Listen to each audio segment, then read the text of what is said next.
Honda CRV outer tie rod end. Wheels up, 19 millimeter. Clean the threads on the locking nut.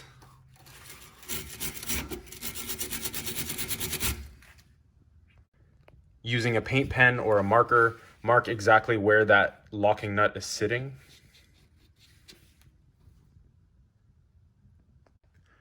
Using some locking vice grips, you're going to grip the inner tie rod and then rest the vice grips against the strut.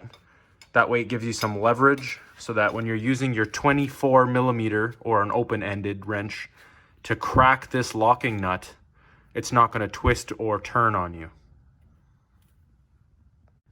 And once you have that in place, you're going to loosen the locking nut just a little bit. Just like so. And now you'll see that this outer tie rod spins independent of that locking nut.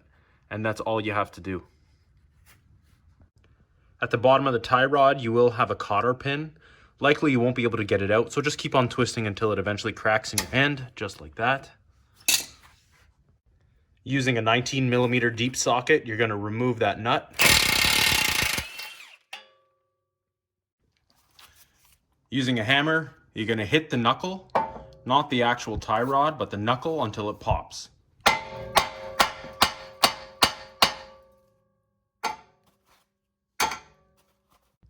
Now, as a second precaution, so we know exactly where this goes, we're going to count the amount of rotations or the number of threads. Starting here, 1, 2, 3, 4, 5, 6, 7, 8, 9, and 10, 11, 12, 12 and a quarter. Clean the area with a stiff brush. Bottom and top.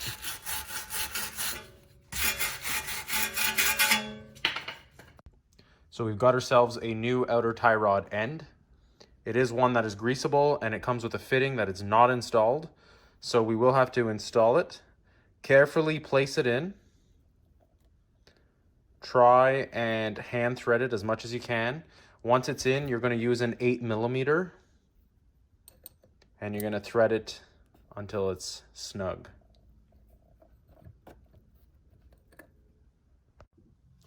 So if you recall, we had 12 rotations of our outer tie rod end when we took it off, 12 and a quarter. So we're going to go a quarter and 1, 2, 3, 4, 5, 6, 7, 8, 9, 10, 11, and 12. And we did our quarter earlier. So we've got 12 and a quarter. It's in the exact same spot we took it off. Take the outer tie rod end, put it into the knuckle, take your new castle nut, thread it onto the bottom, hand tight, and use your torque bar, torque wrench, or your impact, and get this seated nice and flush. Now you're probably wondering torque specs, so I'll tell you. This one here with the castle nut on a 2012 Honda CRV is 54 foot-pounds, and this locking nut is 44 foot-pounds.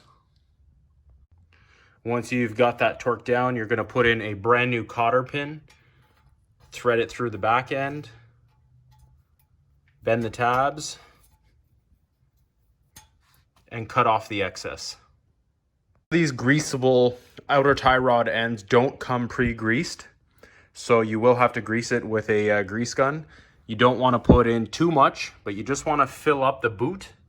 Some people like to have excess come out of it. I don't. I just like to see the boot expand, and that's it. Once you have the boot filled with grease, you'll see that the cavity is full. You may see a little bit of excess on the bottom.